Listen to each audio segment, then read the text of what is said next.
I'm like, why isn't it working? That would be us.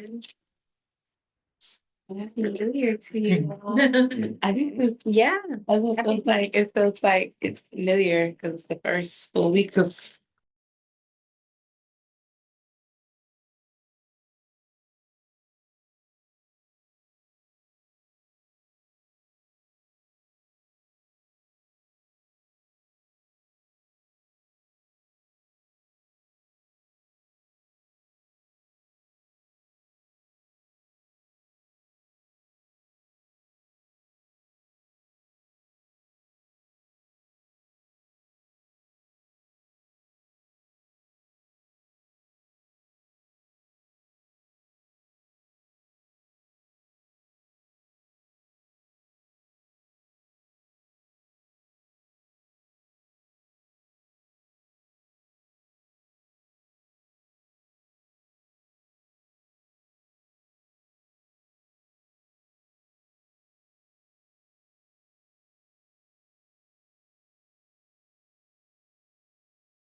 Until I get it working. Go ahead.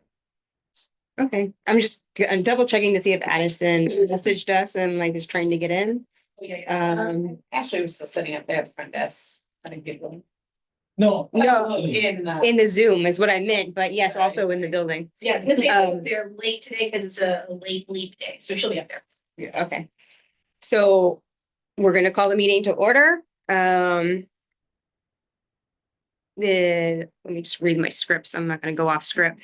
Good afternoon. Welcome to Mary Ellen Elementary's Go Team meeting, where we will follow the agenda as it has been emailed to you and publicly noticed.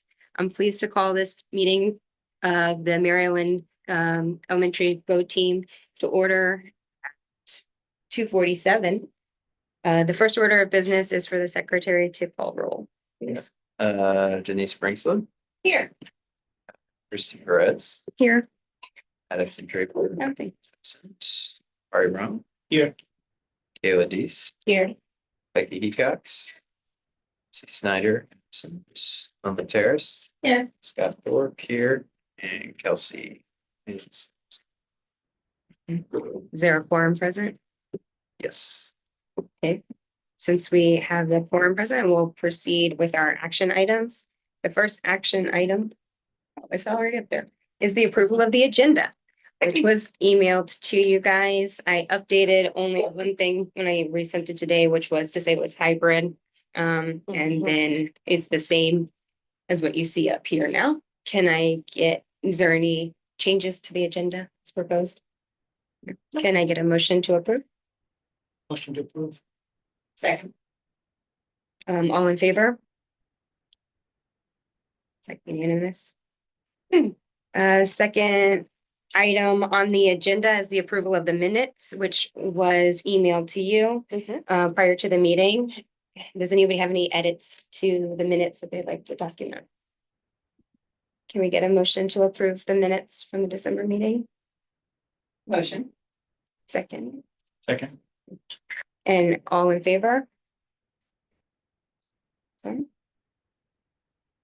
Okay, that actually concludes all of our action items. Now we're going to move on to our discussion points because we are an amazing Go team. We have already finished our. I'd just like to point out to everybody how much has actually been X'd out of our agenda. Yeah. We are up to Beautiful. date, Yeah. and so we get to move straight to the budget development process. And so Denise is going to go through some slides where. Hello, come in. Hi. So go, right? Attorney Derbyshire. Okay, you say that one. Are you sure? So Denise is gonna go through the slides for the budget that she's prepared. Apologize in advance. I actually am a little behind on this meeting because it wasn't on my radar until recently. And so the slides were just sent out to you today. So some of you probably didn't get to review all of it in detail. But essentially, we're tasked with going through the budget and as a Go team, deciding if the budget is aligning with our strategic priorities. And if it's not, having discussion around how we can get it to match up with the strategic priorities. They are listed here in the presentation. One other thing that we really need to focus on is the timeline that is required by the district for the budget. And so we had to have this meeting today because this meeting has to take place before January 31st. The next step after we conclude this meeting will be step 4. The principals will meet with the cluster superintendent for their discussions. And then in step 5, we'll have a meeting that's already been scheduled on February 12th for our feedback on the step 4 meeting. And then we'll have time to digest and review and internalize. And then we'll come together in step 6. Oh, wait. No, sorry, that's not true. Step 6 is Denise with the cluster superintendent Correct, review.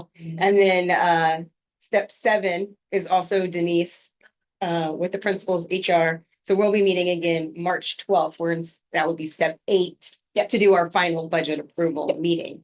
So we have about a month in between meetings for her to have those 2-step meetings and to bring us back information from the cluster. I'm just making sure I said everything that's on here, because I did add that a little bit. So Denise, do you know when your staffing conference is scheduled to take place? Has that been scheduled? Yes, it's February 27th. Okay.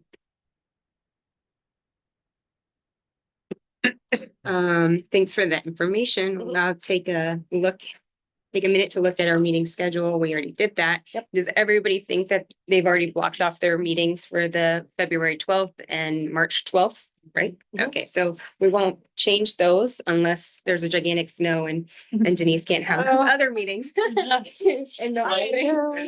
If you put it out there. Then it won't happen. then- Yeah, it won't happen. Well, I took down the Polar Express now, so. I think There you go. I think we're done. I kept it up. We're done with the polar, with the I'm 100% vortexes, vortices. I don't even know how to say that. Yeah. Okay, complete the following. Okay, so we haven't made any changes to that calendar, so we're gonna just delete that section. Mhm. And now we're gonna go to C, which is the budget allocation presentation. That's what we just talked about. Yeah. Yeah. I just want to take a minute to read this slide. This is basically instructions. If you're new to the Go team, you'll probably also be getting an email that you have to do an online training for the budget. And so just be looking out for that. This is the meeting of the Go team. Only members of the team may participate in discussion. Any members of the public present are here to quietly observe, which we don't have anybody right now present. We invite and welcome contributions of every member and listen to each other. We will follow the agenda as noticed to the public and stay on task. We will respect all ideas and assume good intention. Do you want to go ahead and take over? Yeah, happy to. So this is just where we are in the context of the budget development process. We are in step 4 because, as Christy said, we did a really great job and I was very happy to delete many slides out of the presentation. So we are good to go and we are right on time. So the budget allocation meeting, during this meeting, I will provide you an overview of our budget and our allocations, and how much we're requesting. That says turnaround funds, but we don't have turnaround funds. We have to put in a request for our signature programming funds, which is our STEAM programming. So I'll go over what I intend to request. And then we will talk about next steps.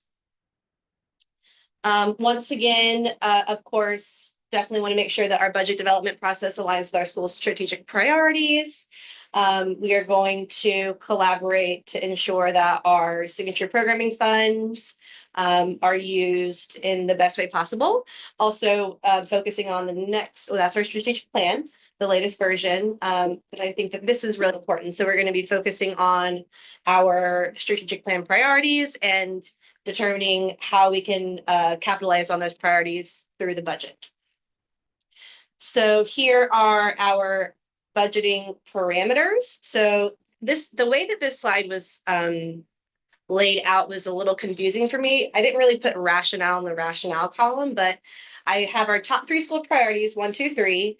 And then in the second column, I'm putting thoughts that I have about how our budget can support those priorities, right? So our first priority is aligning with the STEAM certified school. And this is something I added after our meeting yesterday, after our talking.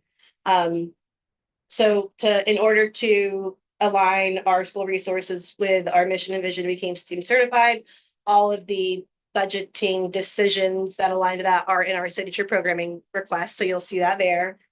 Thinking about how we can use data to inform instruction with a focus on achievement and growth. So considering, and this is all of these conversations or these ideas or things to keep in mind as we review the allocations, because this information is not going to come up in the allocations, but this is how I'm thinking and like brainstorming how we can spend the money that we were allocated.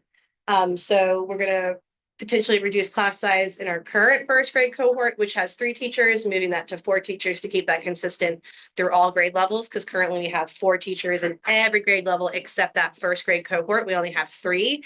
That wasn't the expectation for the year. That was a shift that Ms. Briscoe had to make last year after learning that we lost a position. So she actually had to move a teacher into the pre-K position in order to make sure we kept all of our teachers. So that was not expected. Would like to push that back to 4 for consistency and to reduce class size.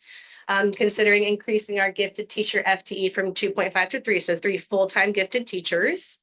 Still using a resource model, which is the pull-out model, 1 day a week for each gifted eligible student. And then thinking about adding a PE para position back so that our students can potentially go back to 2 days a week of PE. One of the reasons we had to decrease it to 1 day of PE this year is because on last year's budget, we were not able to fund that PE para.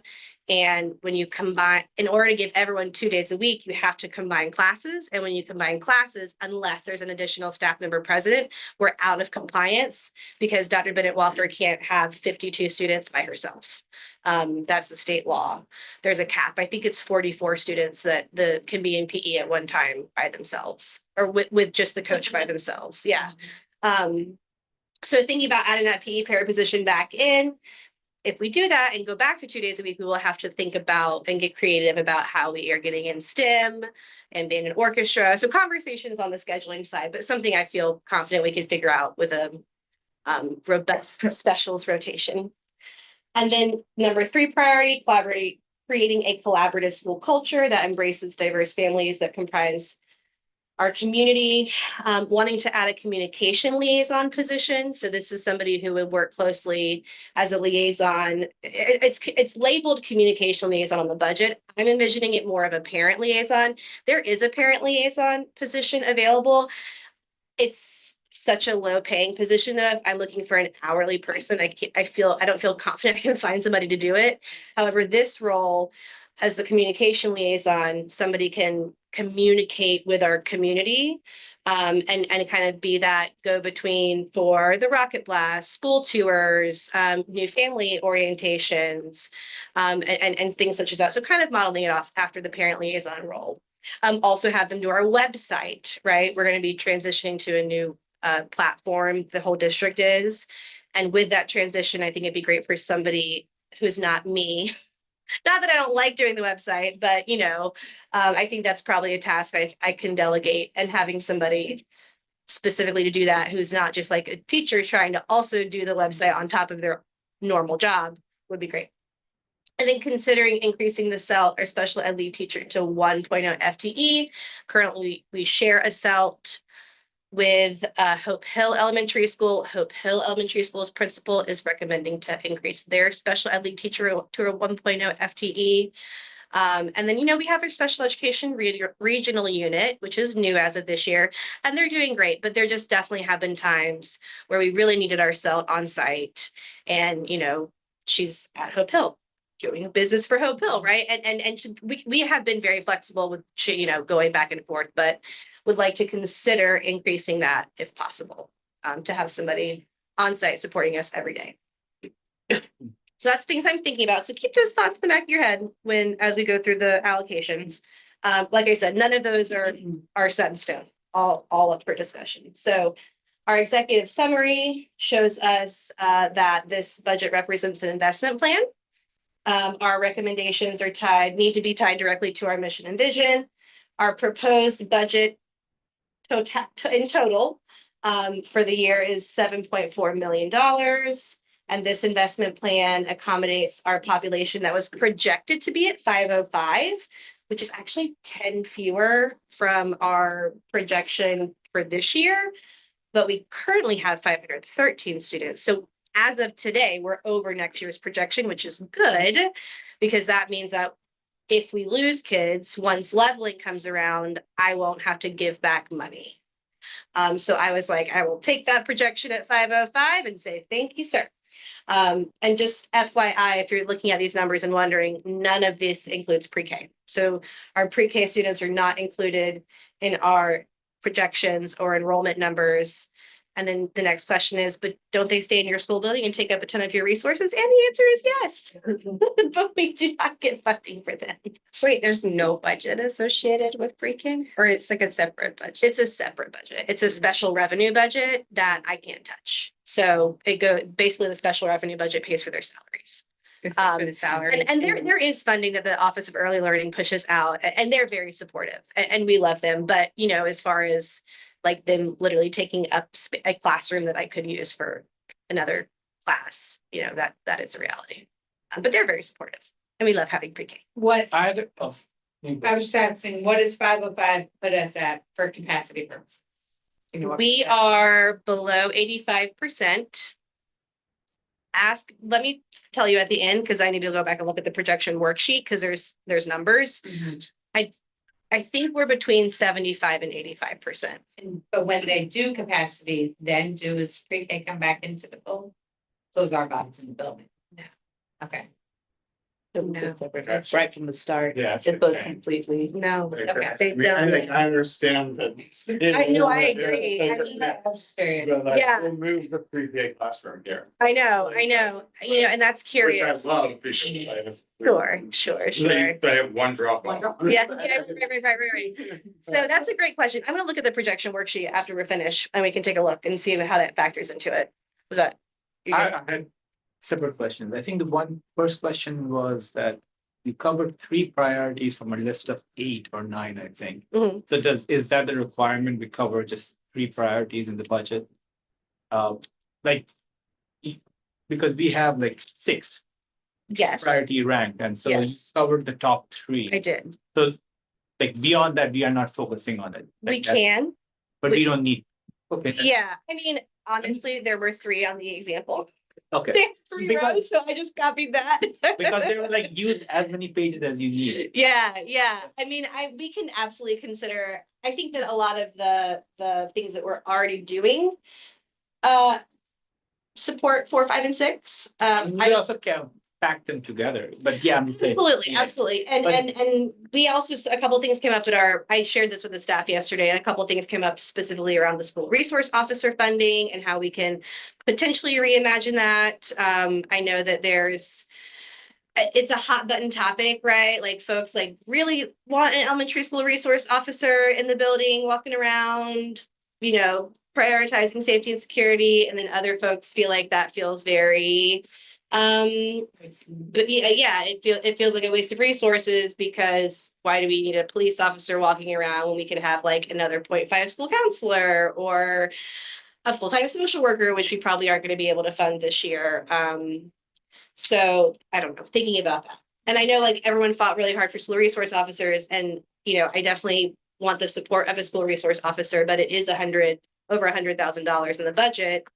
And, we have a lot of staff members who don't feel really comfortable with having an armed officer walking around the school building throughout the day. So things to think about. Thoughts? And I What think, is our like counselor? Like how many? I think the one more question I had was, you said our current projector is 505. Mhm. If the number comes up to be above that, of course, we, at the leveling off, we get We'll earn more. money. So is that something that we have to amend the budget and go through the process again, or is that something that's, Not really enough. Mm-mm. Yeah, no, it's about, and I can show you the per pupil, it's about $6,000 per student. That would change on the budget. Oh, I'm sorry, okay, let me just, don't let me forget to answer. This is an example of the allocation tab. I did this yesterday. I started talking, I'm like, oh, that's right. That's what I did. yeah. Yeah, this is an example. This is just showing the three tables on the allocation tab. It's got the FY 26 allocation, so it's this year, last year, and then the change. Okay, so this is an example. This is our actual allocations tab.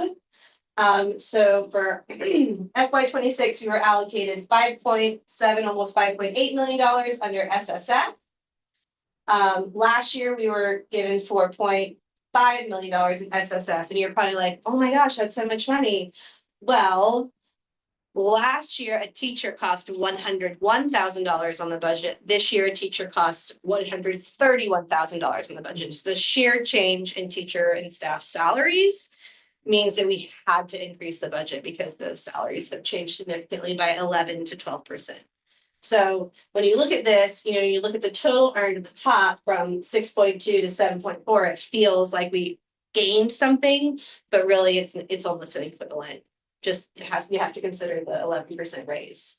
And you can see the change. We were projected 515 last year, projected 505 this year, which is a change of decrease of 10 students. A couple other noted differences here on your allocations tab is that the weights have changed. This is a per pupil weight. So for each person we have in the building, we earn money. Previously, K through 3, you can see right here, we earned 0.6 FTE for our kindergarten kids, or 0.6 weight, I should say, for our kindergarten kids, and an additional 0.25 for first through third grade. So basically, this number is 0.6 times the number of students times the weight, and that's the additional money we got to serve our early learning learner population. Kindergarten stayed the same weight, but really nice increase here in the weights that we got for our first through fifth grade students. There wasn't even an additional weight for fourth and fifth grade last year, but now there is. So this does account for a little bit of the increase, but the majority of the increase is because of the changes in salaries. Any questions on this allocation tab? Other weights were changed district-wide. You can see the poverty weight was decreased from 47 to 35. The EIP barely decreased. Gifted was increased by 0.05. The allocation, I'm sorry, the weight there. ELL didn't change. They did away with the concentration of poverty. That's gone. So are these like weights down here supposed to be like kind of an estimate of how much per pupil is taxing the system? So you need the resources to account for that. Yes. And so Yes. this is what's paying for the guidance counselors and the curriculum support. and stuff. Yes. Okay. Yes. Mhm. Yes, that's exactly right. Is the idea here is that on average, right, it costs $6,000 per pupil to run a school, but students in kindergarten have more needs, right? We need a para, right? We need another person in the classroom, essentially. So we get more additional money on top of that per pupil base for these subgroups. Exactly. No, I mean, my question about additional, like over 505, say we have 515 then that would be a difference of, I guess, 14,677 times 10 plus these weighted measures, or no? 6,000 in our per pupil. Okay. So at leveling, we don't get the The weights. we don't get these weighted categories, we just get the base per pupil Okay, okay. back. So. And Also like this, sorry, I didn't mean to interrupt. Yeah. Like. This is our allocation, like this is set. Like this is the money we have, Correct. like, for the next school year. Like- yes, Like that part's done. that's correct. And then so, with the added caveat, the only change that's possible is we don't know how much Like, signature new students. programming, no, the signature program. Oh, yeah. I have to request that, we're gonna get there. Yes, Like, kind of a personal question, but like, is any of this coming from federal dollars that, because you know that announcement that Trump made yesterday? Like, Yes. can any of it be taken away with a freeze? I have lifted that, I think the district is trying to figure out, figure all that out. It potentially, the programs that could be impacted, and I also happened, my friend, very close friend who I taught with back in Teach for America, now it works for ed policy in Dick Durbin's office at the Capitol. So I like texted her and I was like, what does this mean for education in our landscape? I think that she said potential impacts could be felt in like Head Start programs, the national free lunch program. So pre-K here is different because we're funded right from the start. So we're funded by the Georgia Lottery. But So- your YMCA ones, But has that, like, YMCA, Think yes. United Way, YMCA, all of those companies that you don't really hear as much about, not here in Atlanta, but like in your smaller cities, Yes. there would be more. And there are some pre-K there's some. programs in APS that are partner funded by Right from the Start and Head Start, but ours is not. Ours is not a Head Start. pre-K. Typically, it's like your Title I Yes. pre-K programs Right, that but are. wouldn't that, in general, losing Title I funding for APS Mhm. would then impact all schools, whether or not they receive Title I funding, because APS then has to They have to reallocate rebalance it. funds to make up for funds maybe they're not getting. No. But I could see that being like a next year's budget issue. Yeah. Like, oh, None now of we. the money that we get in our budget comes from title. No, but it comes from APS in the state of Georgia. Yeah, but I feel like when they get title money, they can't, it goes directly to, It goes. they don't, it's not like they get all this title money and then they use it and distribute it. It's like this is direct funnel from title to the school. I mean, to your point, maybe the schools will request more from APS. Right, Up that's to what I'm saying. APS. APS Like, will if have to the give them schools more don't get to subsidize. the federal funding, they might request more from the district, and then the district might decide to reallocate. I think that maybe that, Yeah, I don't know if that Yeah. really happens or works that way, maybe it doesn't. and you're right, it probably is not gonna be for 25, 26. It would be 26, 27. I mean, where I can see the biggest impact coming, and this is just my personal opinion and just my thought, is like that could potentially speed up the consolidation of small schools. Yes, Yeah. it will. Because that's already something we're looking at. Maryland is not a small school and we will not be consolidated.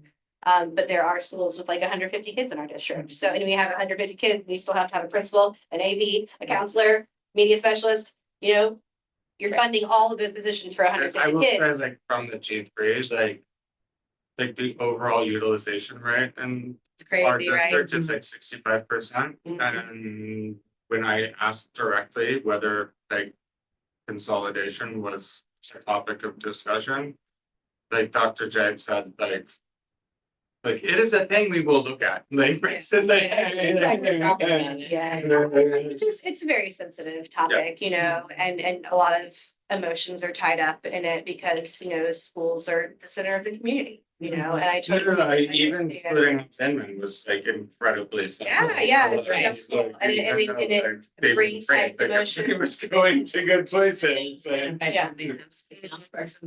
Yeah. All right, let's keep going. Anybody else? Any other questions here? And no question, but maybe a comment, maybe it's hearsay, but the latest I saw from Post was that freeze has been raised, like they rescinded that. So I'm dealing with this on the health side of stuff, and it's that. I think it just came out like right before the They- meeting, there was a headline saying. They that- rescinded the memo, not the executive orders behind the memo. So the lawsuit was against the OMB memo and the OPM memo, and they rescinded the memo while leaving in place the executive orders, which is silly. But it's still, I know at least for health related funding, even as of like 20 minutes ago, it's like nothing else about it. It's definitely still there. I mean, Yeah, for the federal grant funds, it's still. Figure all that out as it goes. Yeah. Okay, so this is the other portion of our earnings. This is our additional earnings. So last year we got 1.7 million in additional earnings. This year we are allocated 1.6 in additional earnings.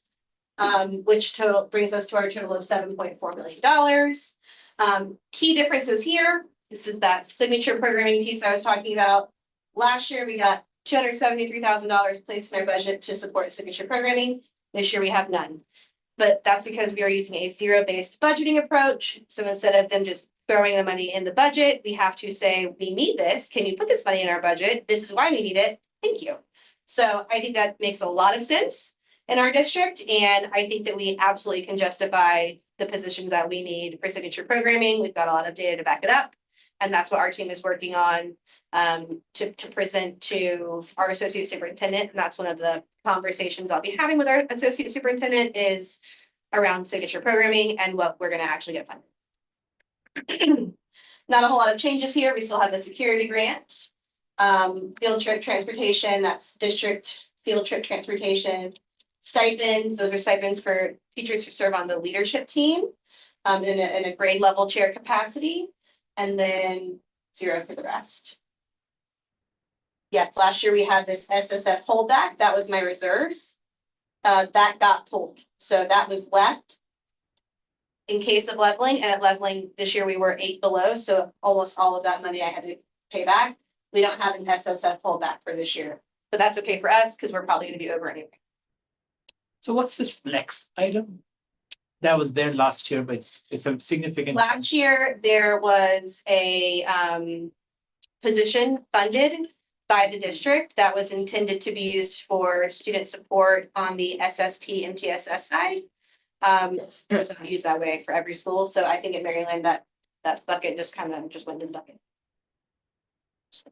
We're not getting that money this year. At that G3 summit that Edison was referring to, the superintendent made a speech kind of about this zero-based budget and why, because the budget is a deficit, that he's asking everybody to start at zero and then just request the resources you need, as opposed to like what she said, just throwing the money in there and see how you can use it. And a big part in our district of this zero-based budgeting is the turnaround funds. We're not affected by turnaround. There won't be any turnaround money, and I'll show you on the next slide. Where was that? I think it was at the end last time. Sorry, I'm gonna come back to all this. There we go. So this is the zero-based budgeting approach around signature funding. It's used for both turnaround and signature funds. I thought it had the percentage. Do you remember from the G3 summit? I know that the district has $20 million to invest in signature programming. I don't remember what the number was for turnaround, but it's big. And so those two buckets were just having to justify what we need from those buckets as opposed to it being thrown in. And then turnaround's a big piece, but doesn't affect us. So the zero-based, was related to the flex. I was going through the slides. I didn't understand that was tied together. They're not tied together. The flex and the zero-based budgeting. Except for the fact that it's just zeroed out, and instead of there being a flex category now, you would request in signature programming, whatever it is that you need. Yeah, I mean, this flex, that was a one-time thing, I think, just really for FY25. So it was not related to anything like, okay. It was just an additional position that the district funded to support SST. Like my understanding of it was basically like assume you have no money. Yeah. Now ask for what you Yeah, need. absolutely. And like that is how we're going to build out the budget. Yeah, and if I could speak to that, if you don't mind, it's really because for us, we know that we're a STEAM school, and so technically, that's our signature, program, correct? Where school I came from before, it was IB, and there was a lot of so where they may have not had to justify in the past, so a lot of positions we had the IB coordinator, Yes. we had a science coach, we had a reading coach, we had a math coach, we had somebody coach that was something that we had all of these. And it was because the money is given to you, so you can say, Right. oh, we'll hire this person, hire this person for this, but you didn't necessarily need all of those where it's, so now it's kind of like we're on the back end of, oops, we probably shouldn't have done it this way this whole time. Now you need to validate the fact that you need to have a person so that way they can. So now the school can request for like a reading coach, a science coach, if they need to, and if they can justify it. Yes, yes.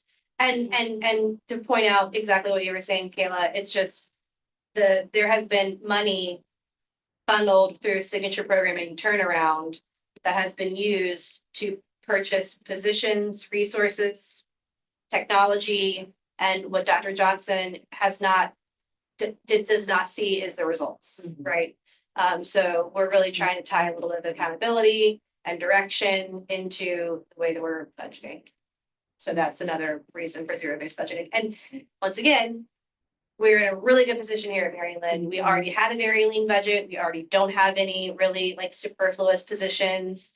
You know, we're talking about schools that have like 150, 200 kids who have 4 instructional coaches and like 4 EIP teachers. Like, Two a lot of, assistant principals. yeah. I mean, these are really Yeah. much like the district has operated kind of top heavy in the past. Some schools have been operating like that as well. We are not really in that position because we never had the opportunity to do that. We never had enough money to fill all these extra positions. So there you go. Silver lining. All right, here's our summary tab overview. This is an overview of what each column means. So the earned column shows us the positions that are allocated by district departments. It says there's no school level flexibility with those positions. All right, funded is the district's recommended staffing, that's based on FTE. And based on student teacher ratios that are recommended by the state. Staffed is showing how the position is currently staffed, so it's like funded, this is the money we were allocated, and staffed, that's the people we got in the building right now, today.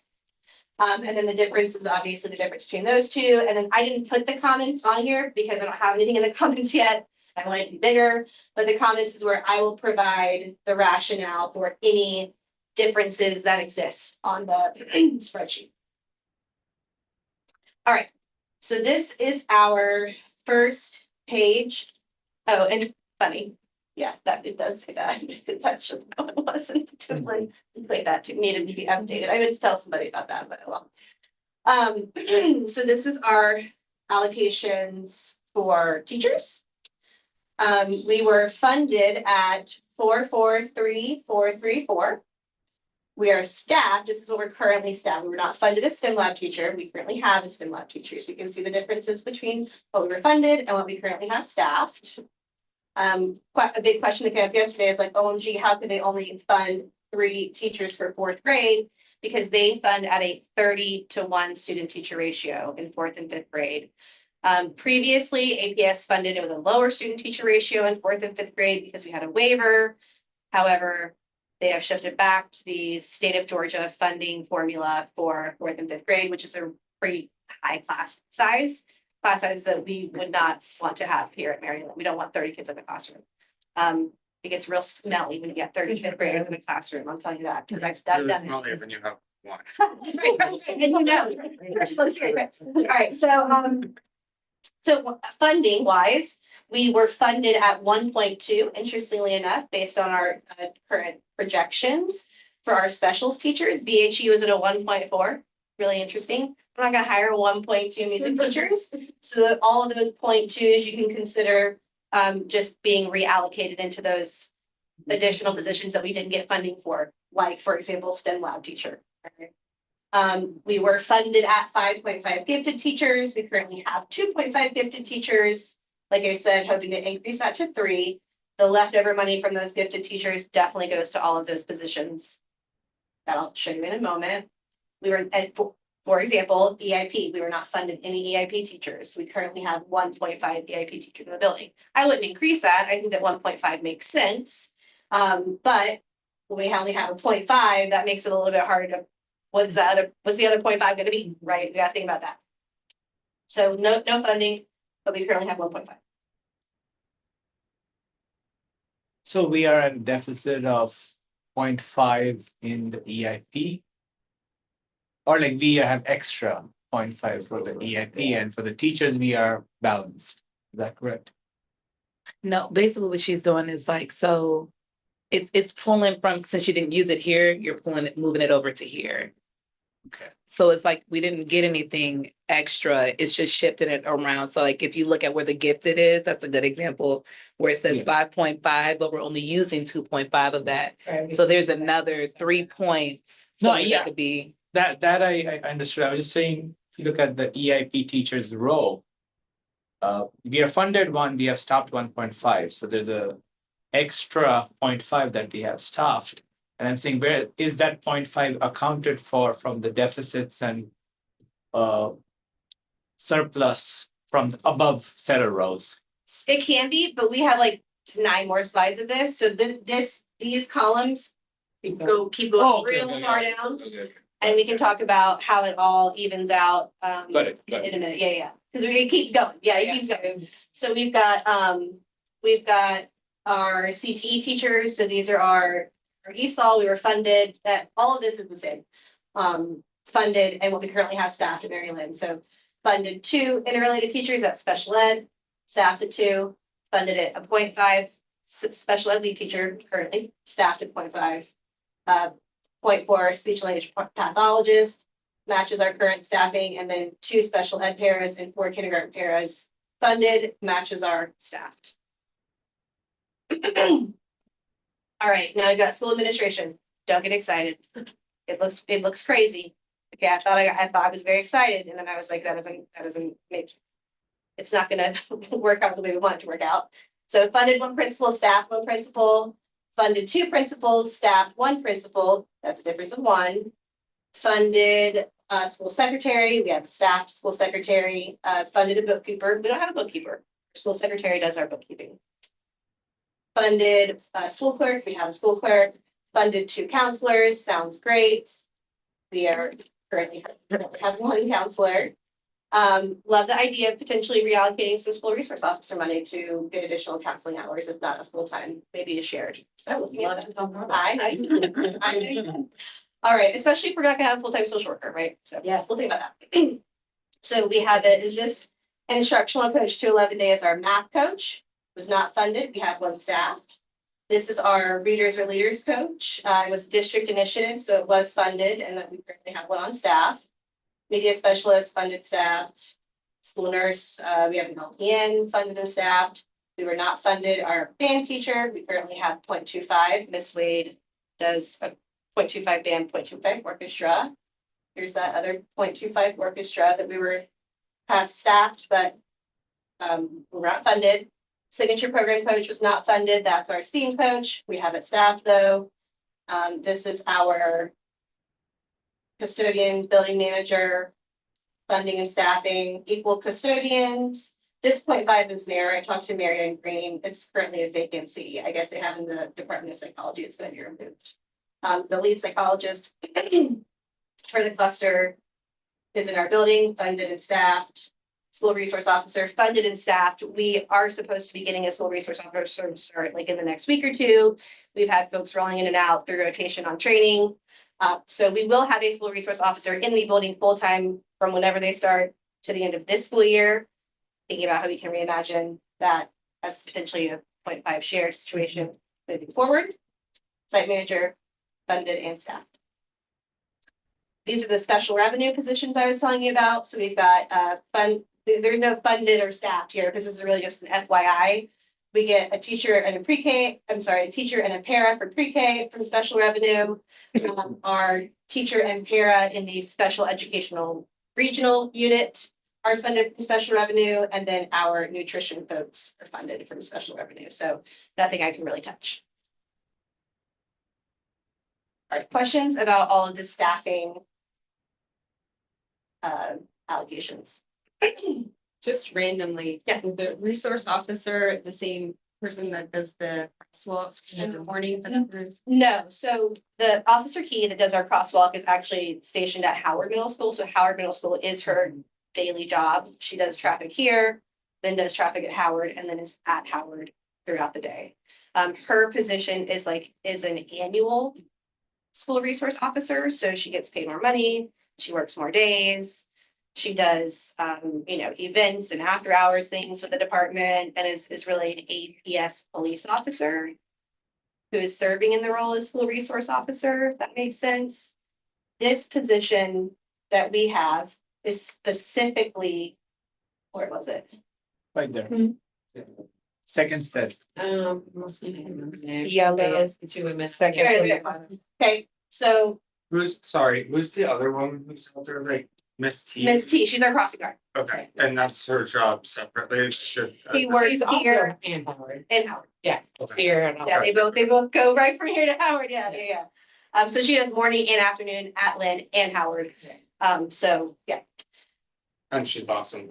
Yes, we love her. Thank you. Separate.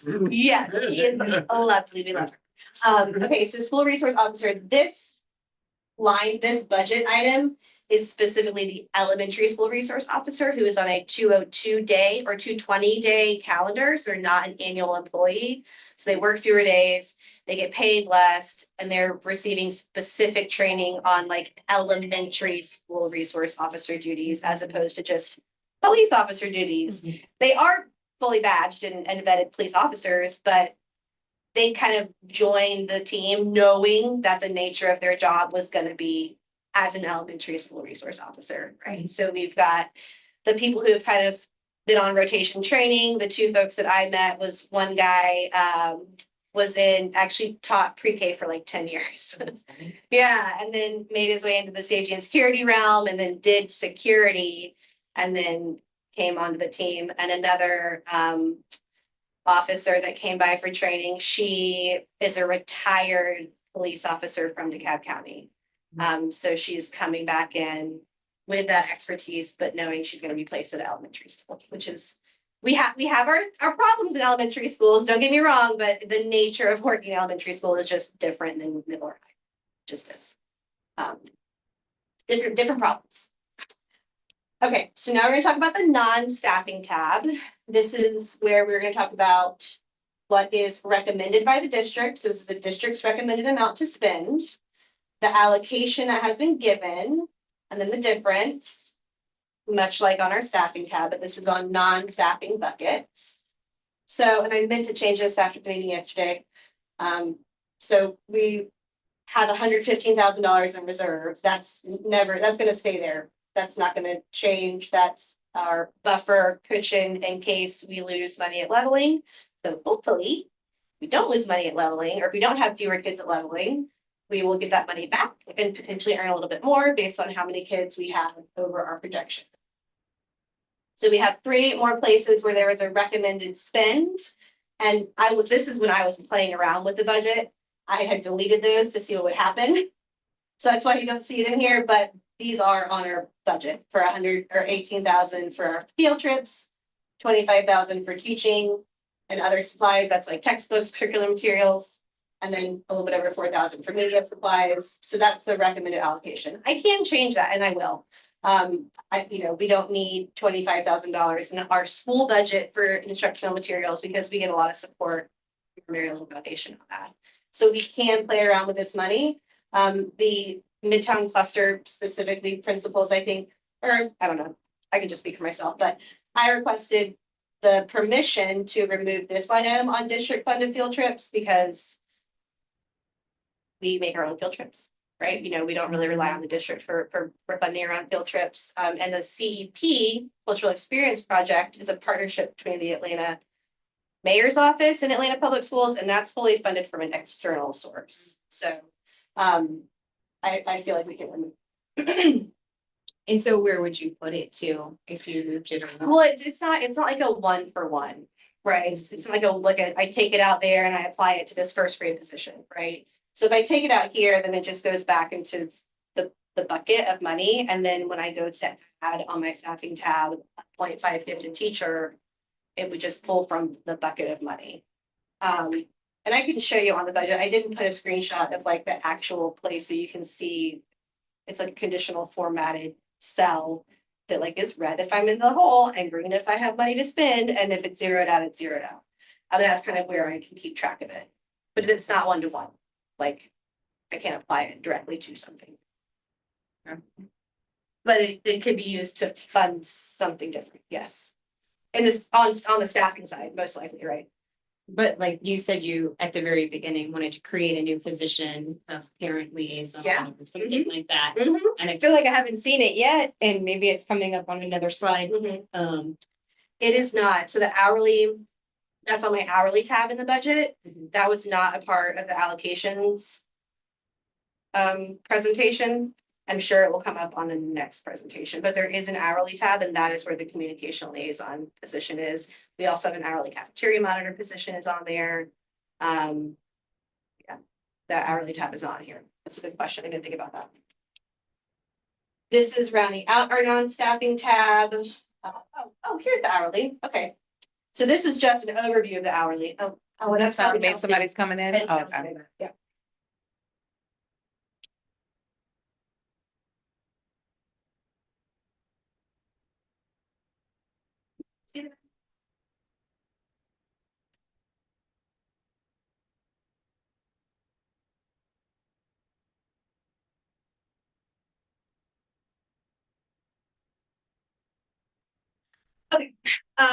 So we've got, this is an overview of the hourly staff. So this is what we currently have in our budget. This year, that's why it's showing up.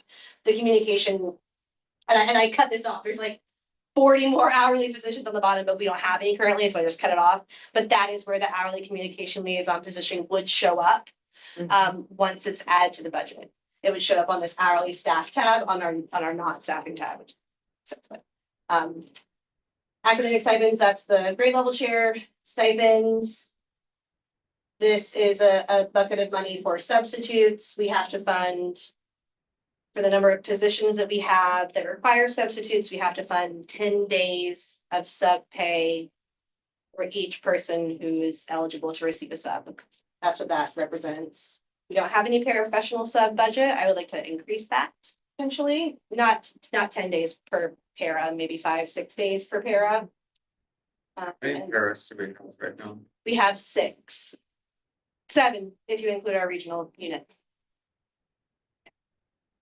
And that's not included in that. 1, 2, 3, 4, 5, 8, I guess, yeah, 8, pre-K. Paris, how about that? Questions on non-staffing?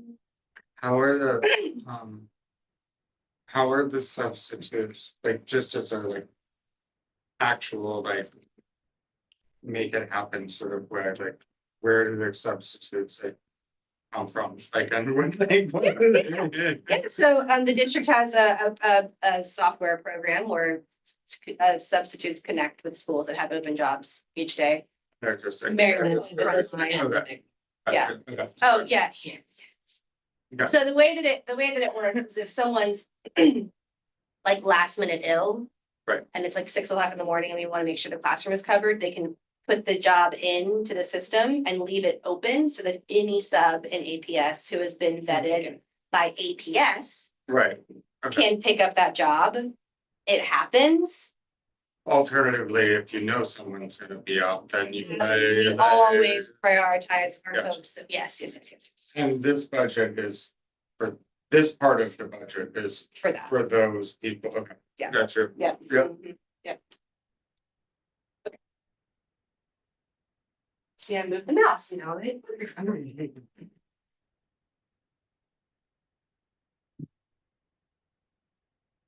Okay. Like I said, zero-based budgeting is the process that we're using for signature programming funds. The initial allocation is 0. We have to share our proposals. I'm sharing it with you, and then I have to share that with our superintendent, cluster superintendent, and we will talk about what funding is available for us.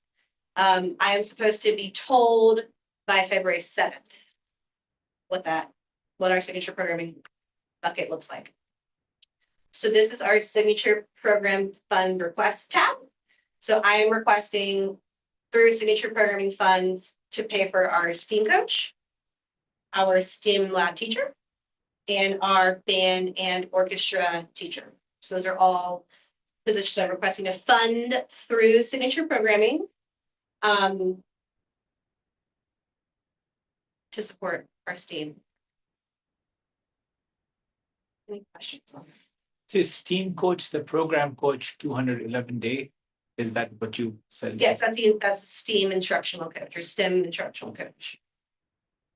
And then, we talked about this a little bit in various circles, is the non-personnel piece, could we put a request for signature programming travel, dues and fees, supplies and resources? We could, but I would much rather give people and then fund all of the outside items through our foundation. Do you have an idea of how much they're gonna? Like, what amount would be too much? Like, if you ask for $500,000 and they're like, oh, no, we're only gonna give you 354,887, you're like, Yeah. okay, that's fine. Right, Like, right. do you know, is there a cap on it? We were not told a cap. I think that's kind of like was the elephant in the room during the whole principals meetings, is like, okay, you're telling us that we have to request this money, like, how much can I really get away with requesting? All of the Midtown cluster principals sat down and talked about each of our budgets, and so we can kind of make sure we're aligned and no one's looking crazy, asking for too much or too little. So all of us are requesting between $250,000 and $350,000. In my conversation with Matt Rogers, who's our staffing strategist, staffing director with HR yesterday, just talking about budget and staffing and whatnot, he did say, he was like, you make sure that you ask for what you want on that signature programming tab. So I feel like I'm not, I've got little rose colored glasses, right? I feel like I don't want to be like high in the sky, but I feel pretty confident that I can justify why we need these positions paid for out of signature programming. So, I have a question. yeah. So I know, because of course we see what the allocated amount is, but we know we're not getting 159,000. Oh, yeah. So we know that's not the salary, right? No. So do they deduct what the actual salary is and then what's left over? Do you get that in the pot, or is it like it goes back to, okay, No, so it's still not even really no. it's like whatever. Leveled across the district is. Yeah. That's a great question. So what Kayla's bringing up, and this was a hot topic yesterday during the staff meeting, is you're looking at the average salary, right? And that is nowhere close to like money in the bank for people, because that average salary includes benefits. And it's an average for the district. And yes, what a lovely thing for us to recoup the difference between the average salary and how much my people get paid. Yeah. That would be great. If it that went into that pot, Yeah. that could be. That's also what encouraged people to hire teachers earlier in their careers for a long time. Absolutely. Yeah, when it was, Yeah, the things were funded, you recouped a lot of money by hiring teachers lower on the pay scale. So you sacrificed experience for staffing, and it didn't always work. I did notice, there is this signature programming supplies and resources, and I think you also had a line item before that was like 25,000 for materials and other supplies. supplies. Yeah, supplies as well. And so, yeah, I think next year, like, there's gonna be the PTO and there'll be like the combined budget. And I don't remember what the PTA budget this year was, but like that foundation budget was like 125,000. That's where I came up with this $500,000 request. It's Yeah. like, if you ask for it and they say no, it's like you feel like, okay, we'll probably be able to justify that by, asking for it from the new PTO organization. But if you ask for it, you can definitely justify it, saying this is like the operating budget that we normally do pay. I will say that I am the highest on my requests. And we got $270,000 last year. So I just want to make sure that, you know what I mean? Because I thought about that too, like, just throw 50 grand down there and see if they give it to me, but I just don't want to put myself in a hole by giving them sticker shock when they look at my budget and I'm asking for $450,000 and everyone else is asking for $300,000. You know what I mean? So that's kind of where we came together, and we are actually all meeting again in person tomorrow, Midtown and Jackson cluster principals.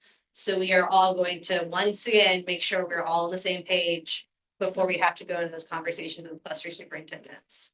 And our cluster superintendent's leading the meeting tomorrow, so she might have additional insight about signature programming. And how much we really can ask for.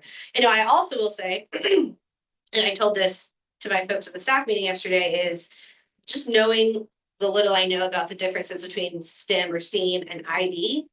IB is really expensive.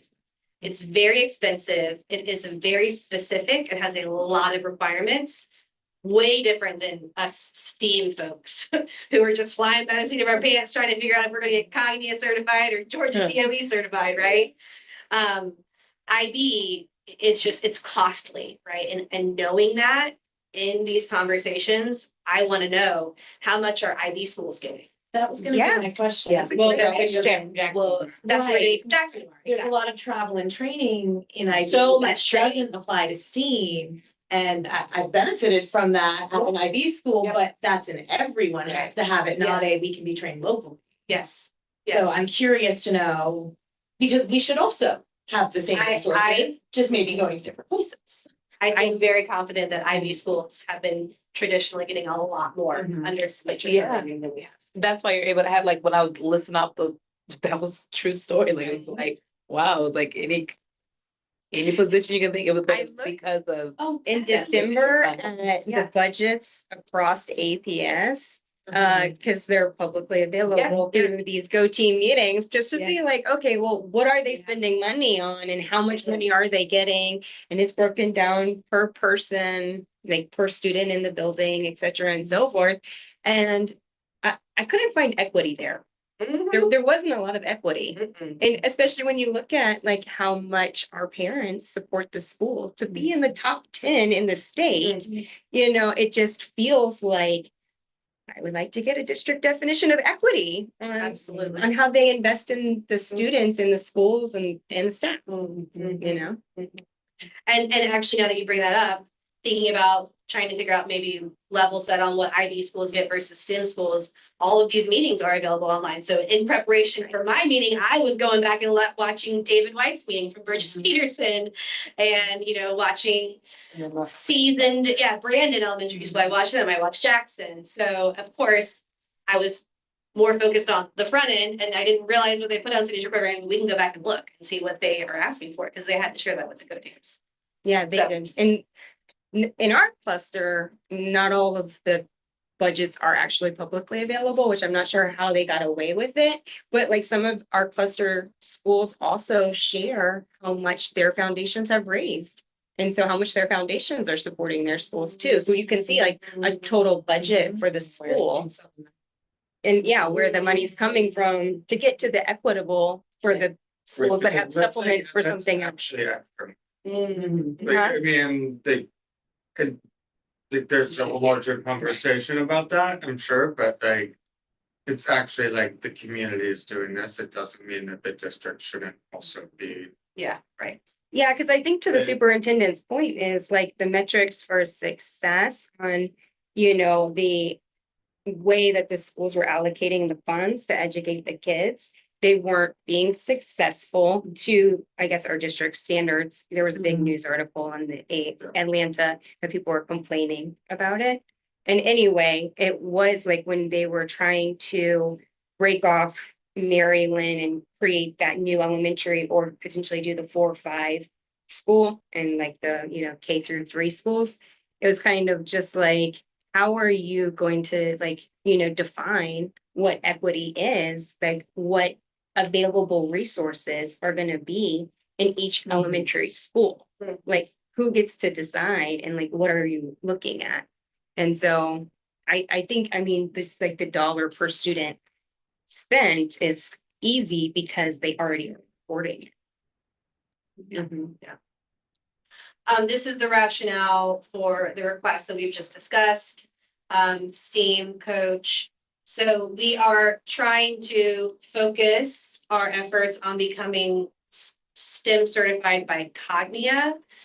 And because I'm new and I haven't been a part of these principal conversations before, you know, it seems that previously there was the impression that somebody gave a directive that said everybody had to be certified by the Georgia DOE.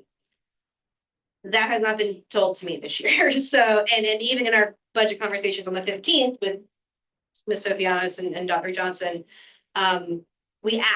folks asked, what is the expectation around getting STEAM certified? And the response was basically like, there's not an expectation.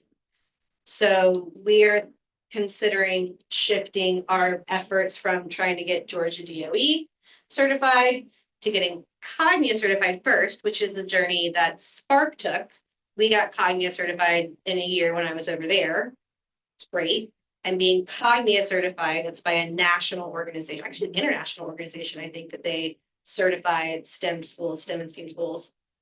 Then we can use the work that we put into that certification to then be Georgia DOE certified, hopefully by the next, so by 26, 27. There's a lot of overlap there. The Georgia DOE process is much more intricate and difficult. They ask for a lot more from us versus Cognia, which is just a little bit easier to accomplish in a year.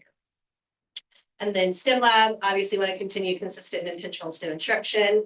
I was in there today. It was awesome. Ms. Snyder, man, she has, so I have to tell you this.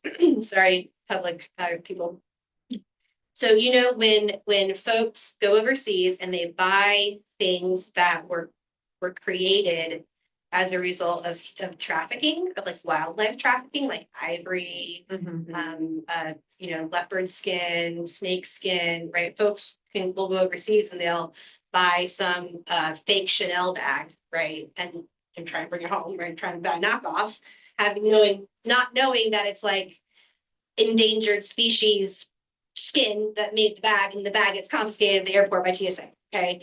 All those items that are confiscated go into a warehouse, and every once in a while, the federal government will allow educators to write grants to get those items and bring them into the classroom to teach with. So, yes. We're all getting Chanel bags. Me too. Yeah, right. Surprise. Coming soon. The Chanel bag was one example, but I mean, she has just decorative like turtles that were like stuffed and made into decorations. It is so cool. They're called BioFacts. And she wrote this grant, I guess, like 10 years ago and got all of these items, and she set them up in a museum, and the kids could like walk around and see them and interact with them and like learn about the impact that humans can have on wildlife and endangered species. And it was a 3rd grade class, and they were connecting it to their project-based learning, PBL, on sustainability. I mean, goosebumps. It was great. It was awesome. So the STEM lab teacher, we gotta keep that going. She's really supporting our PBLs in a really awesome way. And then our band and orchestra teacher, that has been a standard of service for our kids in Maryland for many years. Plan on continuing that standard of service. Still planning on sharing with BHE this Wade. That also vertically aligns with the cluster, right? It does. Like, that's it, really important to mention. Very important, and very important to highlight the A, right? Yeah, it is. Right. We're talking about the STEM certification, STEM lab, and really want to support the arts as well through band and orchestra, and planning on, hopefully, it's a scheduling nightmare, but hopefully having Miss Wade also serve our 3rd graders. So VHE, or Spark, I don't remember, sometime in the past 3 or 4 years, at whatever school I was working, I was able to schedule Miss Wade doing we called it Intro to Ensembles course. And so she met with 3rd graders. They were on rotation with the other music teachers. They met every other week.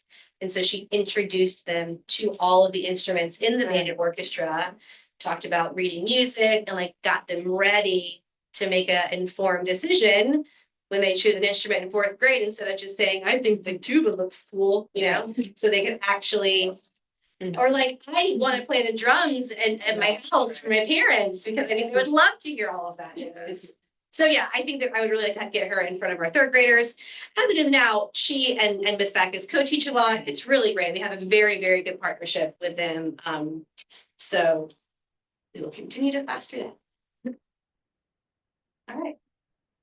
I think, for what's next. Yeah, sure. Can I ask her? Where, Yeah. Yeah. so, I'm listening. yeah. Like, obviously, we talked a lot about like what our budget is going forward and like we're trying to add things and everything, like. Just to be blunt about it, like, what are we cutting? Or are we not? That's a good question.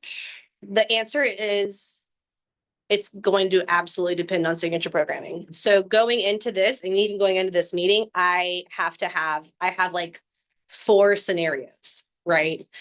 About like what we can do with our money, depending on how much I get in signature programming. So if we don't get anything in signature programming, which I don't see Right, That's- that doesn't. that's seem like happening. obvious. we would not be able to fund all 3 of those positions, right? And if we did fund all 3 of those positions, the signature program ones, then we would have to cut a teacher or cut an instructional coach or decrease somewhere else. The one cut or change that I have already spoken to this staff member about, so I feel comfortable talking about it, is we are most likely not going to fund a 1.0 social worker at Maryland. Ms. Thomas is a phenomenal social worker and we are so thankful for her. But if you look historically, Maryland had a 0.2 social worker from 2015. The data I could get goes back to 2015-16. So from 2015-16 school year to COVID, we had a 0.2 social worker. So that we had somebody 1 day a week. She came on Fridays. Miss Leverett. She was great. Remember her. And then COVID happened. When we came back, we had the CARES money. And with the CARES money, the district said every school gets a 1.0 social worker. So at COVID, we went from a 1 day a week social worker to a 5 days a week social worker. And then, so ever since then, we've had a 5 days a week social worker. I did look at the data, and the number of swarms or social work referrals that we have is down this year compared to the past 3 years.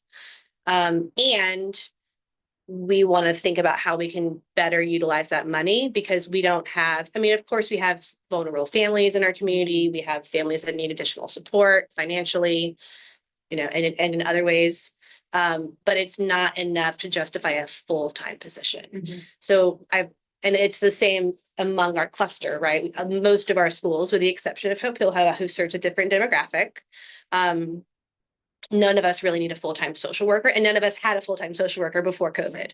So we're considering sharing between Mary Lynn, Spark, and VHE. So it'd be 2 days, 1 day. It'd be on a rotation.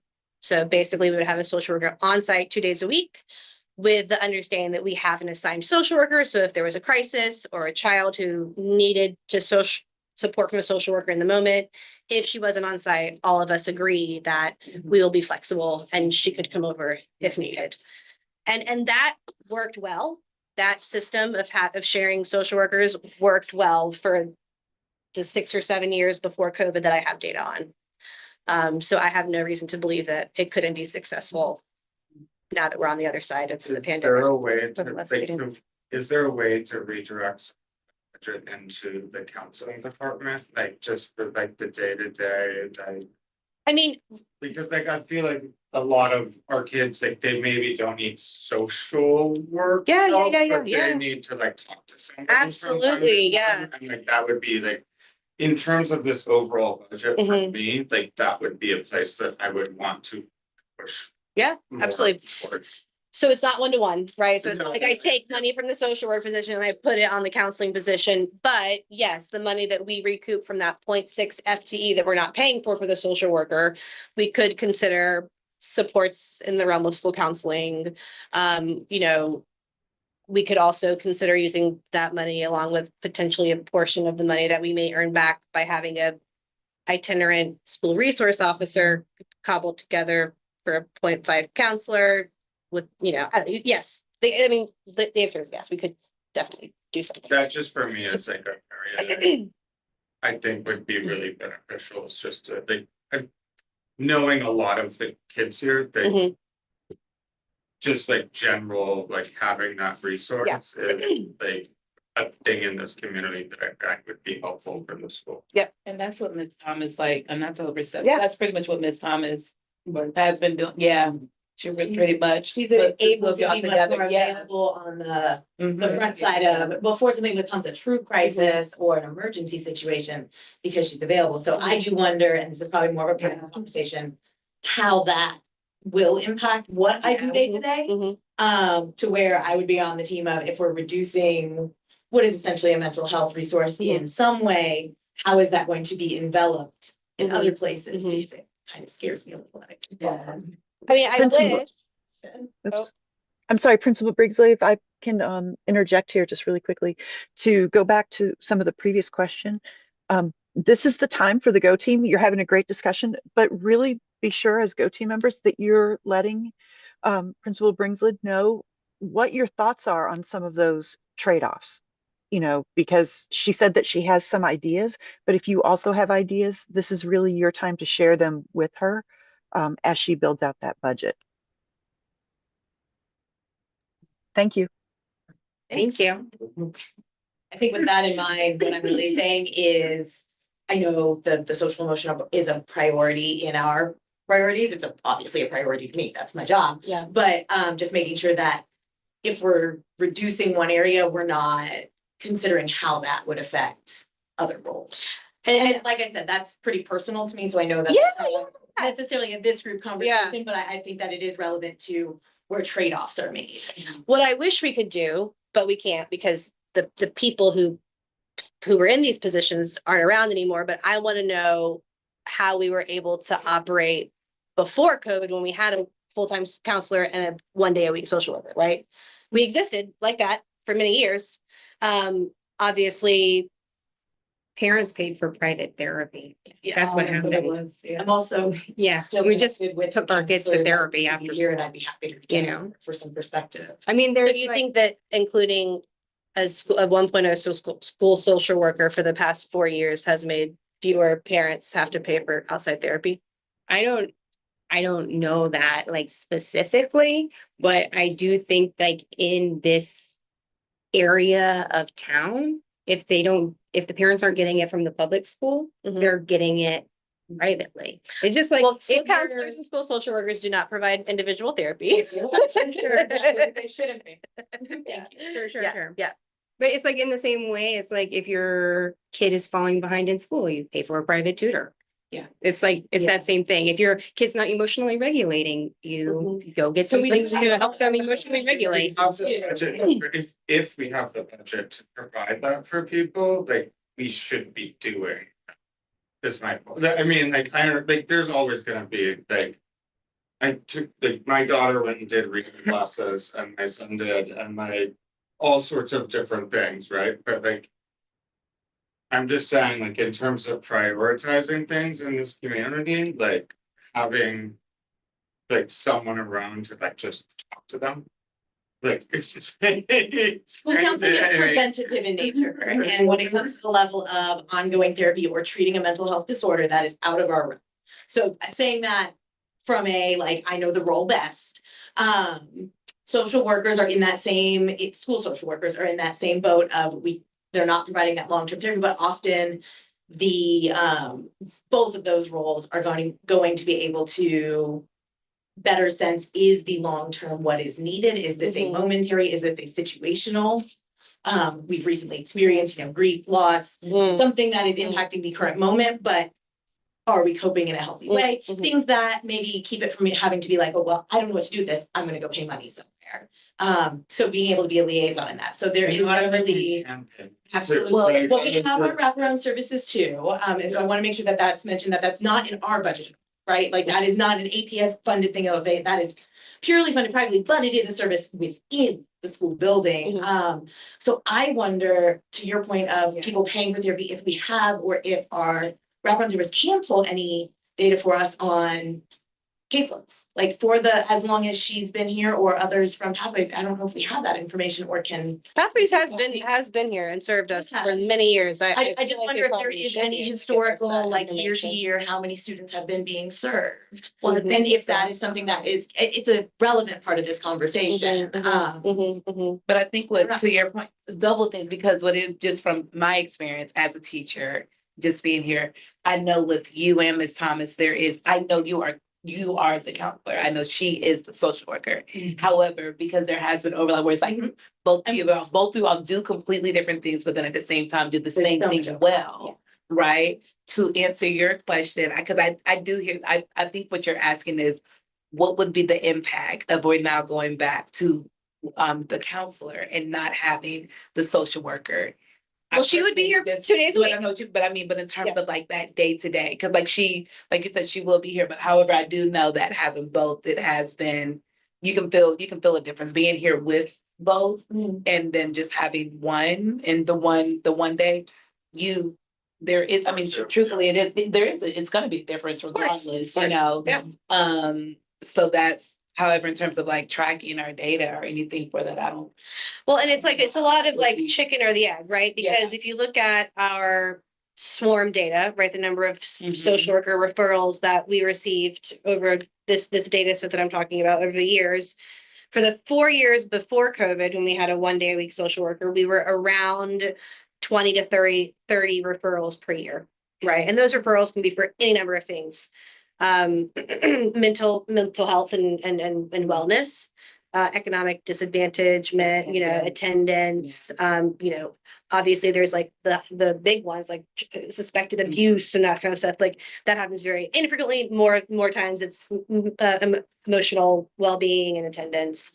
So if you look at those numbers, there's like 20 to 30, right?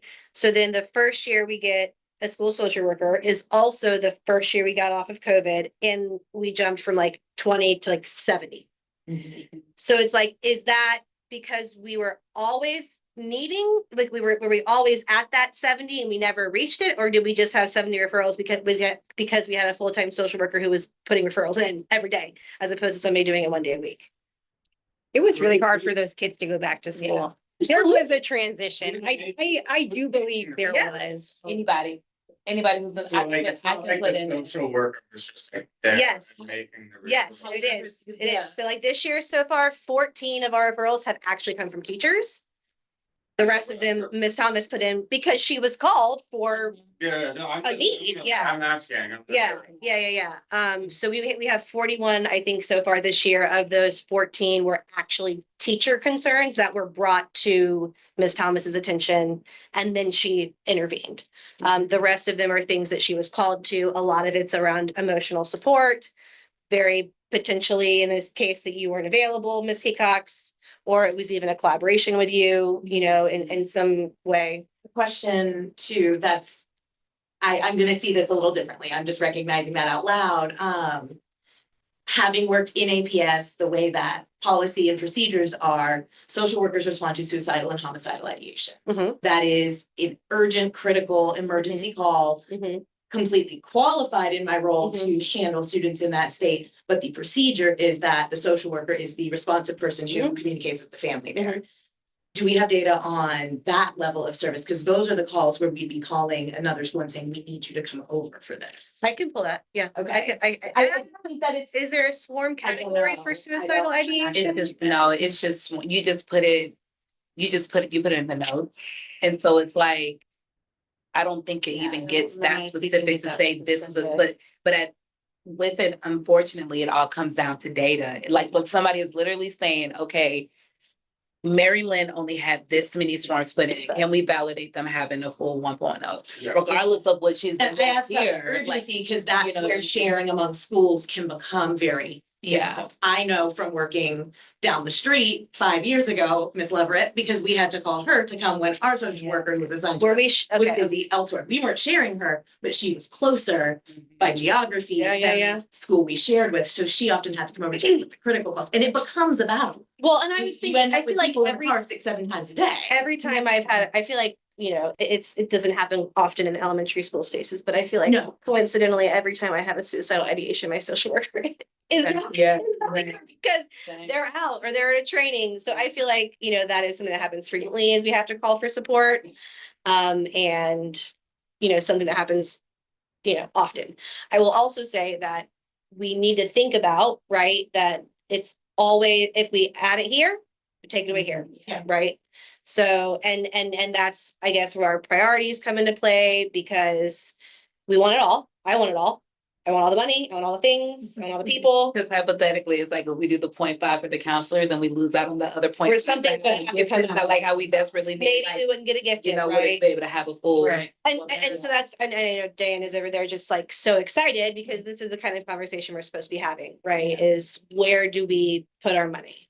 Well, I'm super supportive of asking from the signature program what we can ask from the signature program because a counselor is not coming from the Right. signature Right. program, right? Mhm. And, you know, cutting line items of the budget that we know that our parents will support through other means also makes a lot of sense. Yep. Because then you cannot pay for salaries out of foundations, right? That's what they told me. So, maybe hourly you could. All I know is that my child's school that he went to last year at Oak Grove Elementary School in DeKalb County, their Oak Grove Foundation pays for their literacy coach and their math coach. Oh. I've, But they're feel like. There's a reason they're both coaches. Probably. So, the So- instructional, it's their instructional coaches.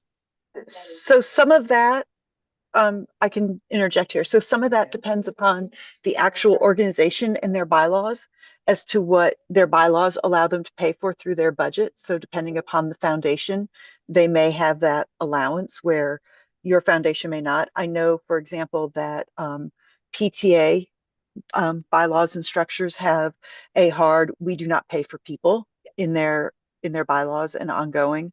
So that's part of it. Also, depending upon the district, different district policies allow for different things. And I don't know off the top of my head what APS's policy is on that. So just in terms of like paying for people, there are a lot of moving factors to that. I mean, the other thing with paying for people is that you don't know if the foundation is a consistent source. of Funding, income. absolutely, yeah. So that Yeah. makes it tricky, right? Yeah, I don't want to pay for people on a foundation. Right. I just think that that's a misnomer that we can't. You know what I mean? I think that it's possible we could figure out a way to, but I don't think we need to at this point. No, I definitely would rather ask those I mean, things. our foundation is pretty stable, like That's true. like, That's true. but yes. Like, But I would say. But it's moving to a PTO, so we don't know. As a teacher, Right. I probably would, and I know this might be a percent, but as a teacher, I probably, because I'm thinking about the things that we are gonna lose next year, right? Like the different, so there's different resources and things that the district has traditionally paid for that we use this year that they're not going to. So then it gets tricky if you say, hey, hypothetically, we'll use it for that. Then it's like, dang, we really needed STEM scopes, or we really needed RAS kids or whatever else. And we can't pay. And that would be something where somebody's like, oh, how do we do that? But so that's what, yeah, it's just. It's a trade-off. Yeah, it is. Yeah, yeah, it is. I mean, I think this discussion about social worker is great. I think maybe that aligns with what Deanne was bringing up. I have another point I want to bring up. It might throw a wrench, but again, as a principal, you are leading the budgeting process. And right before the meeting, we discussed this briefly, which is that we have very high gate rates. And I know like maybe this was discussed in the staff meeting that you probably had. But given that scenario, I know you're raising it from 2.5 to 3. Although I see it as 2.5 on the spreadsheet, it was still 2.5. But this, Yeah, because I haven't changed the budget yet. That was just literally the screenshot you saw was the budget as I received it. Yeah. So that's why it shows 2.5 because I haven't upped my staffing yet. So that's why it looks like that. but the question is like the district is funding 5.5. Is that based on how many students we have in gate? Yes. So then how like again, yeah. Right. Because But if we have, yeah, because That- if we that's have trade 5 off. K Now, yeah. teachers, then we'll have 3 teachers in 4th grade. Yes. 30 kids a class. We won't have an instructional coach for math. We won't have a STEAM Yeah. coach. We won't have a STEM lab teacher. We won't have an MTSS specialist. Those are all things that weren't funded. So So the team coaches. if we get this, Okay. right, that's the scenario. That's when the scenarios come into play. Okay. So, and also, and you weren't in here when I was talking, when we were talking about the gifted models, collab and cluster. Were you in here when I was talking about that? I don't think so. Like. Think it was earlier Right today? before the Yeah. meeting. Yeah, okay. You might have come in right when I was finished. I think it was just you two that I was talking to. So moving forward, like when we're talking about into 2 years from now, 3 years from now, 4 years from now, the model that we currently have for gifted is going to phase out. We cannot sustain a pull-out resource model K-5 when we have upwards of 50% of our students identified as gifted. Yeah, yeah. If you have 50% of your student body pulling 50% of those kids out of their classroom for a 1 day a week to go to GATE doesn't make sense. The resource model is meant for schools who are more aligned with the national average, which is like 8 to 10%, right? That makes sense. Pull them out, right? So as we move forward and we think about how we can update our gifted service model to better serve our population and be inclusive, which is a big thing, it feels very exclusionary when 50% of the children get pulled out 1 day a week to go to GATE and the other 50% don't, right? So we're going to have to move toward a different model called cluster grouping, which is basically where we exponentially increase the number of teachers on our staff who are GATE certified, so who are certified to teach gifted students. And then everybody is a gifted certified teacher. So everybody understands how to best serve gifted learners. And then each class, the homeroom teacher is also their gifted teacher. And when we're talking about differentiation or small groups, the students who are gifted eligible or qualified as gifted are receiving gifted instruction during those small group times. Also could consider Within their same class. within their class by their teacher, right? So it's less exclusionary. It's getting toward a more inclusive model, right? We talk about inclusivity a lot with special ed, right? The least restrictive environment. We want kids to be in the least restrictive environment, which is in a co-taught classroom with their general ed peers sitting right next to them, right? But often kids are pulled out, right, which is a little bit more exclusive to go to their special ed services. The gold standard is inclusivity, co-teaching, having a full-time special ed teacher next to a full-time general ed teacher, and they teach together all day. Next to a gifted teacher, or whatever. And potentially that general ed teacher is also gifted certified, like that's the money spot right there. But there's no way we would ever be able to fund that because it's so many teachers. Right. So in that case, if that's the plan, so that justifies this, what you have right now. But then the question is, moving forward, if we are in the ideal scenario where most teachers are GATE certified and everything is happening in the cluster model. Yes. Do we still get that 5.5 from Yes. APS? So then you have more flexibility in Yes. how you allocate that. We are still earning the gifted segments like we're earning them now, but we're earning them in a different way, through a different model. And I'm glad you asked that. And then the idea, once we get to a space where we're mostly cluster grouped and our staff is mostly GATE certified, then we can hire what I've seen work as a gifted liaison or a gifted lead teacher who almost operates as an instructional coach to specifically ensure that our gen ed teachers who are gifted certified are teaching gifted strategies to gifted learners. So that person would do all of the GATE testing because you have to have somebody do the GATE testing. It's a big, heavy lift. And right now our GATE teachers are being full-time GATE teachers and running GATE testing because it's their area of expertise, but it's a lot. And so we would have a gifted lead doing all of the testing, all of the parent communication, all of the creating consistency among the grade levels and between the grade levels with GATE programming.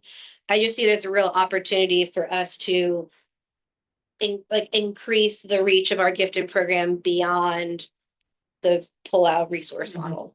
Carrie, just out of curiosity, are any of the other schools doing that yet? Have any of them? So the reason why I ask, because I'm wondering if that's something, that idea is something that eventually will be, oh, that's a 0.5. Yeah. if they go from school, you know what I mean? Yes, So that it's I still would kind of love like, something like that. you know, and it still Yes. kind of saves some of the money, but then you Mhm. still get that. Yes, And- yes. So I don't know of any school that has somebody in a position like that in APS. I know schools in Lake DeKalb County who have that gifted liaison position is really popular there. It's just differences between districts and like what's always been done. But as far as the the cluster grouping model for gifted, most IB schools either use cluster model or collaborative model. Unfortunately, like I was telling you, the collaborative model, they nixed it. So IB schools, that's why there was, if you saw the presentation template, there was a line item about gifted eligibility or not gifted eligibility, gifted services. That's because some schools are having to make a big shift now because the model they used, CoLab, is going away. Right. That doesn't affect us. I have kind of a double question about gifted teaching. What percentage of our teachers now are already gifted certified? Great question. We have 17 folks on staff who are May certified. not be homeroom teachers. A lot of those folks are not homeroom Right. teachers. Fun fact, Emily Backus is gifted certified.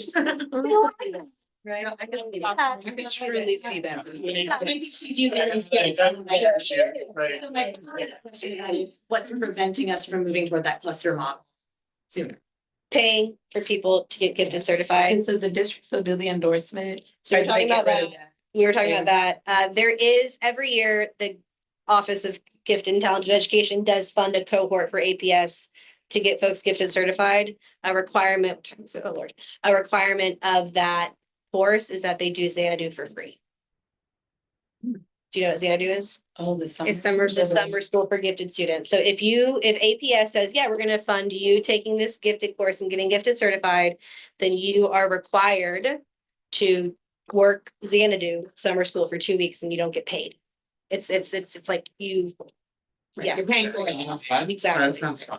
Exactly. And so folks with kids, I'm not gonna do a program and then go work for free and then have to pay for childcare for my kids, right? I mean, I don't want my dog to have to Yeah.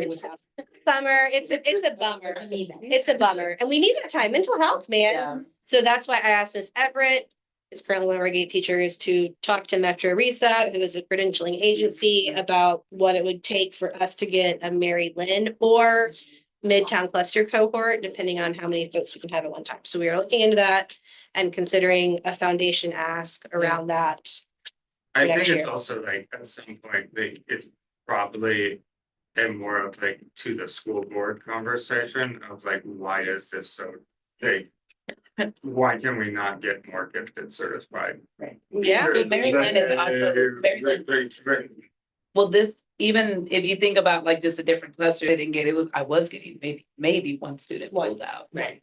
So that's probably, you know, or a small percentage where the bigger majority. Yeah. Nothing wrong with they have made changes to the gifted identification process. They have. With equity in mind, though. Like, Unfortunately, it's been really drastic. well, unfortunately, and I think the data will come to show this, and I've talked to Mona, the director of gifted learning in APS, a lot about this.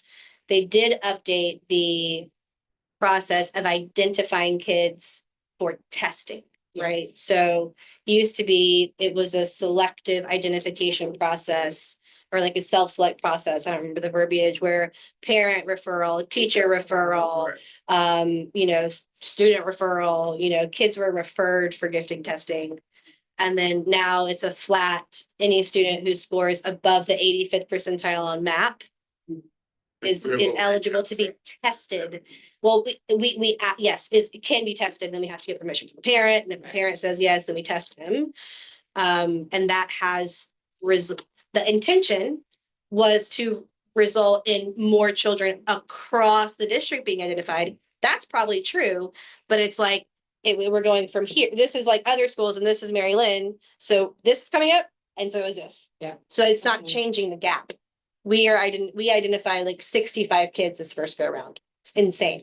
Which So- there should be too, just to Yeah, put like, well, because yeah. I mean. Can't all be gifted. Right, So I may not it's be good that they, reflected. there's a way it's reflected. I also think that the fact that it's based on testing rather than. Girl, good. Agreed. I don't disagree with that. I don't- Like the generalized, like, we're going to base it on an objective criteria rather that than didn't change. oh, The did test you? didn't change. The test didn't change, but I would also push back if we're getting into a little bit of a philosophical argument that assessments in America aren't objective. They're very much subjective and based on your life experiences, cultural norms, the community that you grew up in, Your math scores will reflect that. will reflect that. And that's unfortunate, right? And like more kids at Mary Lynn score above the 85th percentile in map testing because more kids at Mary Lynn Have books at home. come to kindergarten ready to read, right? With Like with literally, with like, with already strong reading. preschool Yeah. experiences that are fueled by money and privilege and power. And when you get into the Surprised they percentages didn't of it, have the like. Keep the it's- teacher or. Right. Because the teachers can see Mhm. potential more than. just- Absolutely. Yeah. I know. Yeah. I know. So it's an ongoing conversation.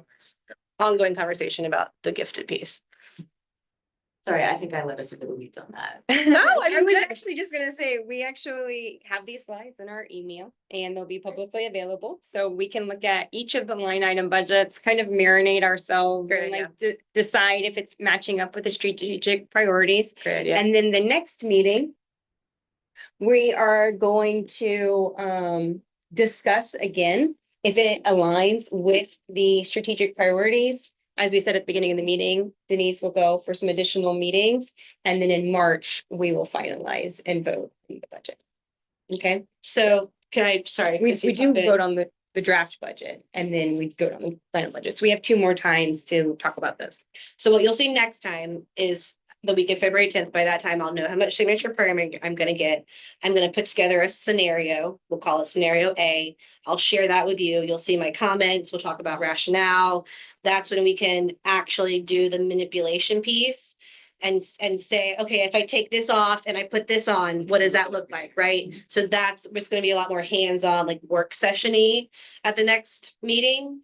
And we'll be able to make some like actual decisions and whatnot. So come with that prepared to, mentally So prepared. like, just like, get ready. So just go ahead and. Like, actually do Right, read the right, notes right. before. Let's just go on and order dinner for that night, all right? Yeah, we'll be here for a minute. Absolutely. Yeah. Good thing it's the week before winter break. Good thing. Yeah, good. Didn't we just have that for 2 weeks? No. It felt like it. It was true winter for sure. Those 2 days really did a number on folks. Those 2 days were 10 days, okay? Single people about children say, I had great. Don't say it, Caitlin, don't say it. Do we need to do anything to close out the meeting or? are we good? Yeah, we have just a couple more things, the I didn't mean it announcements. that way, by the way. Uh-huh. There are motion to be made. I don't think we have any members of the public actually present, except for, we have Diane if she's still on the line. In fact, I'm still here and I want to thank you all for a great meeting, but I have to apologize because I actually have to run everybody's meeting this week and that is not an exaggeration. So I noticed that. It's like literally everybody today. No days, I'm telling you, a lot of folks had their meetings planned on one of those 2 days. Yeah. Yeah. Okay. yeah, Thank you, Diane. but Go Sarah. Teams held their meetings because school did not have to be in session to hold a Go-To meeting. So everybody's just meeting this week because it's been a lot. But thank you all. We'll see you next month. Just a couple of quick announcements. One, you will be enrolled in the budget training by the end of day today. So please watch for that email. It will be in Ellis. If you don't have your credentials, reach out to me. I will be happy to help you with that. 2, declarations are open for the 2025 Go Team elections. All Go Teams have 1 parent and 1 non-supervisory instructional staff seat up for election. So we hope that you will consider declaring or invite others to declare to run for Mary Lynn's seats. So thank you all so much. As always, if you have any questions, please reach out to us. As a reminder, as we go through this budget season, because I know you guys had a lot of questions, every Wednesday from noon to 1, we are having office hours for any Go Team member. That includes principals, but any Go Team member can come in on Wednesdays. And just so all of y'all know, we're also offering two hours a week for just principals to hop in for assistance with their budgets. So we're here to help. let us know. Thanks again. Super quick, it is 2-year terms, right, for people who were elected this year? Yeah, it is 2-year terms. You're gonna get the newsletter this afternoon also. And in there, if you scroll to the bottom, it will show you what we have in our records in terms of like what school you're at, what seat you're in, and what trainings you've completed. Part of that will tell you when your term expires. So if you feel any of that is incorrect, please let me know. And I will check it and make sure it's up to date. Thank you. Thank you. Bye-bye. Okay. Okay, so it's just these announcements from Denise, and if you have any of the cluster announcement We as have well. not met since our this meeting, but we are meeting in February, but I think, I'm not sure the date, so I'll have an update next time. I was supposed to go over CTRPI results. This is an overview. I was gonna click on it and go through the site, but I think they were all set. If you are interested in digging a little bit deeper into these 4 categories, just Google Georgia DOE CCRBI and look for Mary Lynn. I'm happy to go into those in depth at another time when we don't have a long. But that is overall. We were stayed steady in 3 of 4 categories and went up in 1 readiness. So, Fantastic. Awesome. yeah. Diane already mentioned that. If you know anybody who wants to serve next year. So I think with that, we've reached the end of our agenda. And is there any additional business at this time? Can I have a motion to adjourn? Good job. Second. Okay, all in favor? All right, meeting is adjourned at 4:30.